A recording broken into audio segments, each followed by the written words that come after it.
দাদা দুদিন ধরে কিছু খাইনি, কিছু পয়সা দাও না। আমার কাছে টাকা পয়সা নেই, তুই যা। দাদা একটা কথা বলবো? হ্যাঁ বল। তোমার বউটা না খুব সুন্দর দেখতে, এত সুন্দর বউ আমি আগে কখনো দেখিনি। এই 100 টাকা দাও না। হ্যাঁ এ নাও, কিছু খেয়ে নিও।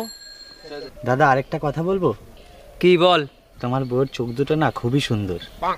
এই বেবি, আর 200 টাকা দাও না গো। হ্যাঁ না। এই নাও। দাদা আরেকটা কথা বলবো? হ্যাঁ বল। এরকম বউ ভাগ্য করেও পাওয়া যায় না। বেবি, আর 500 টাকা দাও না বেবি। আরে এই মাত্র তো কতগুলো টাকা দিলাম ওরে। আরে দাও না। এ নাও, খুশি থাকো। আরে এর মধ্যে 5,000 টাকা আছে।